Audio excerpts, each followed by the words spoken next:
The restaurant was called Luminous. It sat on the 42nd floor of the Hartman Tower downtown, with floor-to-ceiling windows overlooking the city skyline. The kind of place where reservations required 3 months' notice and entrees started at $60. I walked in wearing a simple black dress from Target and flats I'd owned for 2 years. My sister, Caroline, stood near the hostess stand in a designer cocktail dress that probably cost more than my monthly car payment. Her husband, Derek, wore a suit that screamed wealth and status. "Oh, you actually came," Caroline said when she saw me. Her smile didn't reach her eyes. "I wasn't sure you'd be able to make it." "It's Mom's birthday," I said simply. "Of course I came." "Well, let's hope you can afford dinner," she whispered as we walked toward the private dining room. "This place is incredibly expensive." But Derek insisted on the best for Mom. I didn't respond. I just followed her through the restaurant, past tables of well-dressed diners, toward the back where our family was gathering. The private dining room was stunning. A long table set for 12 with crystal glasses and fine china. Candles flickered in silver holders. Through the windows, the city glittered like scattered diamonds. Mom sat at the head of the table looking elegant in a navy dress. Dad was beside her already working on his first scotch. My brother James and his wife were there. My Aunt Linda and Uncle Tom. Caroline's in-laws. All the people who mattered to our family. "There she is," Mom said when she saw me. She stood and hugged me, but it felt perfunctory. "We were starting to worry you got lost." "Traffic was bad," I said, which was true. "Well, you're here now." Mom gestured to the far end of the table. "We saved you a seat." The seat was at the opposite end from Mom, wedged between my teenage nephew who wouldn't look up from his phone and an empty chair. The worst seat in the room. I sat down without comment. Caroline took her place beside Mom in the seat of honor. "Should we order champagne?" she asked loudly. "I think Mom deserves the best tonight." "The 2012 Dom Perignon," Derek added. "Nothing but the finest." A server appeared almost immediately. "Excellent choice, sir. I'll bring that right out." I watched this performance in silence. Caroline loved these moments. Loved demonstrating how successful she and Derek were, how they could afford the expensive things. She was a senior marketing director at a pharmaceutical company. Derek ran a successful law practice.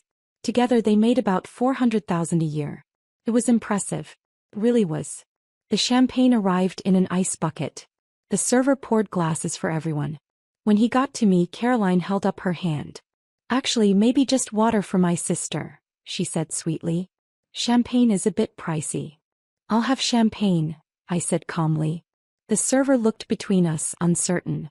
"Of course," he said finally, pouring my glass. Caroline's smile tightened, but she raised her glass. "To Mom. 60 years of grace, wisdom, and strength. We love you." Everyone clinked glasses and drank. The champagne was excellent, crisp and perfectly chilled. Dinner began with appetizers. Oysters, crab cakes, a delicate butternut squash soup. Caroline ordered for the table, selecting the most expensive items with casual confidence. "Isn't this incredible?" she said to Mom. "Derek found this place. Apparently, it's owned by some young entrepreneur who turned it into the hottest reservation in the city."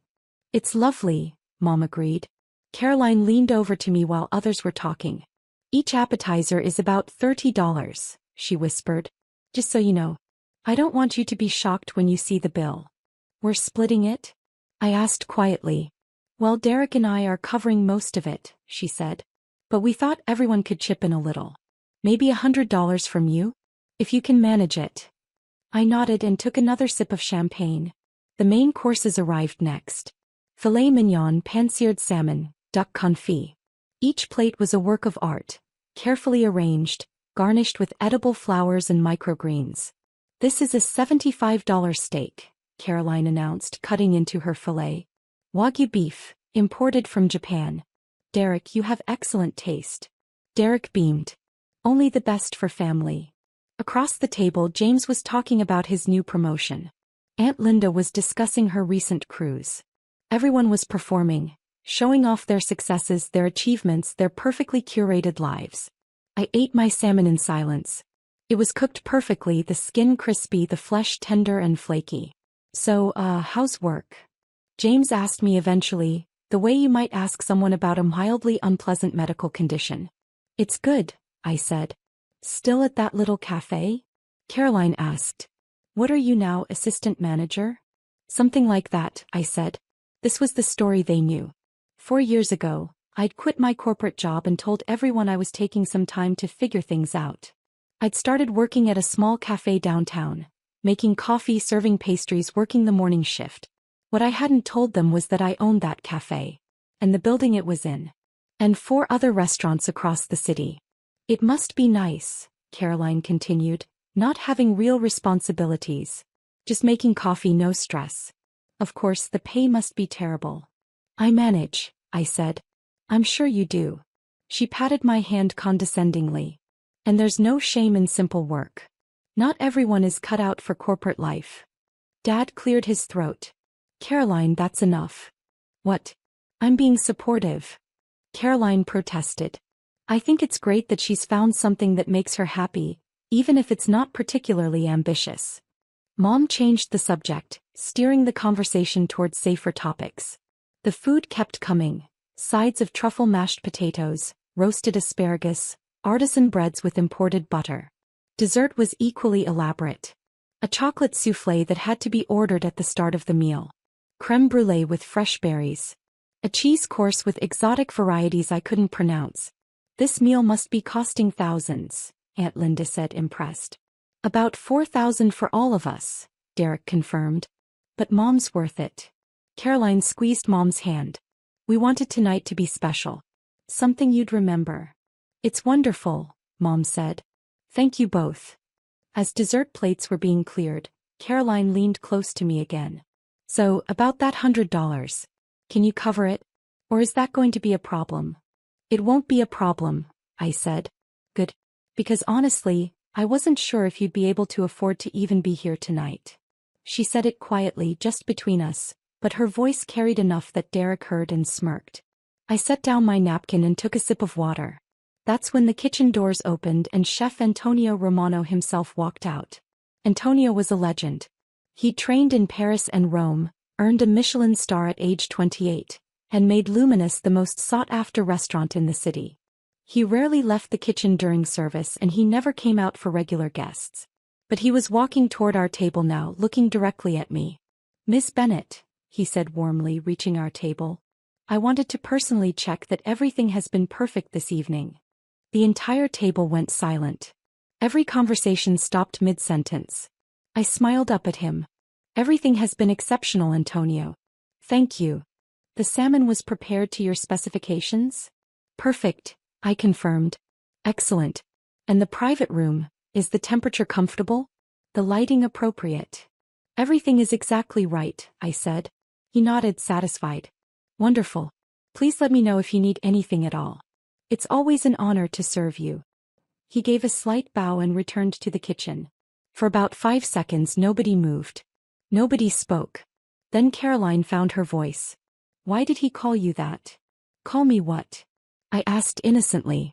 Miss Bennett. Why did he know your name? Why did he come out personally to check on you? I took another sip of water. Probably because I own the restaurant. The silence that followed was absolute. Even my nephew looked up from his phone. You what? Mom said weakly. I own Luminous, I said calmly. I bought it 3 years ago as part of a larger investment in the hospitality industry. Caroline's face had gone pale. That's impossible. This restaurant is worth, the revenue alone must be. About $3 million annually, I confirmed. After expenses, it's one of my most profitable properties. Properties? Dad said. Plural. I own 5 restaurants in the city, I explained. Luminous is the flagship, but I also have a French bistro in the Arts District, an Italian place near the waterfront, a sushi restaurant in Chinatown, and a farm-to-table spot in the suburbs. Plus, the cafe where I work, which I also own, along with the 3-story building it's in. Derek was scrolling frantically on his phone. Holy shit, he muttered. She's not lying. Bennett Hospitality Group. That's you. That's me, I confirmed. He turned his phone to show Caroline. I could see the business profile. My professional photo, the list of properties, annual revenue estimates hovering around $15 million. But you work at a cafe, Caroline said. Her voice sounded strangled. You make coffee. I make coffee because I like it, I said. I started that cafe 6 years ago as my first business. I still work morning shifts sometimes because it keeps me grounded. Reminds me where I started. James was staring at me like I'd grown a second head. How did you afford to buy all this? I saved everything from my corporate job, I said. Every bonus, every raise. I lived in a studio apartment and drove a used car. When I had enough, I bought a struggling cafe for $60,000. I turned it around, made it profitable, used that profit to buy the building. Then I repeated the process. But that was only 6 years ago, Aunt Linda said. 6 years of 16-hour days, I said. 6 years of learning everything about the restaurant industry. 6 years of making smart investments and taking calculated risks. Mom's hand was pressed to her chest. Why didn't you tell us? I tried to, I said quietly. 4 years ago when I bought my second property, I invited you all to the opening. You said you were too busy. When I bought Luminous, I called to share the news. You congratulated me and then spent 20 minutes telling me about Caroline's promotion. Caroline's eyes were filling with tears, but I wasn't sure if they were from shame or anger. Every time I tried to share my success, I continued, someone changed the subject or minimized it. So I stopped trying. I let you think I was just the sister who made coffee. It was easier than fighting for recognition. The server appeared then, holding a leather folder. The check, Mr. Thompson, he said to Derek. Derek took it automatically, then looked down at the total. His face went from pale to completely white. $4,318, he read aloud. His voice cracked slightly. Oh, that won't be necessary, I said. I pulled out my phone and typed a quick message. I'm comping tonight's dinner. Consider it my gift to Mom. You can't, Caroline started. I absolutely can, I interrupted gently. It's my restaurant. I can comp whatever I want. Antonio reappeared with a bottle of wine. Miss Bennett, I thought your mother might enjoy our special reserve for her birthday. A 1982 Chateau Margaux. Please, with my compliments. He poured a small amount for Mom to taste. She took a sip mechanically, clearly too shocked to process what was happening. It's lovely, she whispered. After Antonio left, Dad spoke for the first time since the revelation. 15 million in annual revenue. Approximately, I said. And we've been worried about you, he said. We've been feeling sorry for you. I know. I offered to lend you money last Christmas, he said. I thought you were struggling.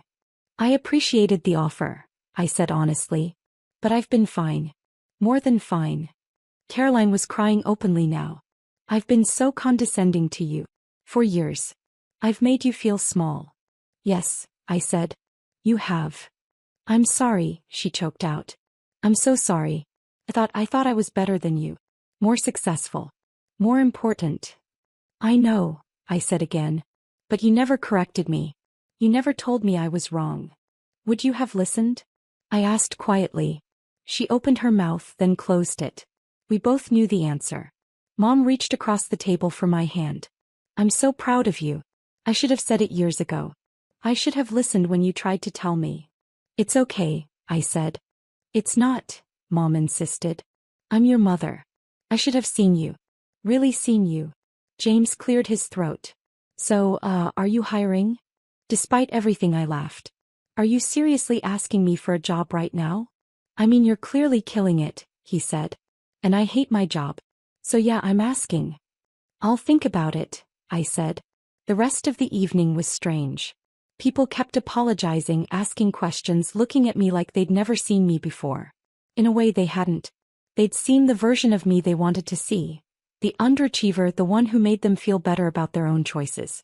When we finally left, Caroline hugged me in the elevator. Can we have lunch? She asked. Just us. I want to really talk. To really listen this time. I'd like that, I said. Mom kissed my cheek. My successful daughter. I'm sorry it took me so long to see it. You see me now, I said. That's what matters. I drove home in my old car, past the buildings I owned, through the city where I'd built my empire quietly and without fanfare.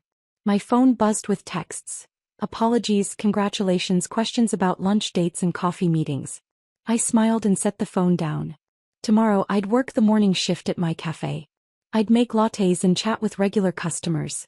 I'd live my life the way I always had, on my own terms in my own way. But tonight, for the first time in years, my family finally knew who I really was. And that felt good.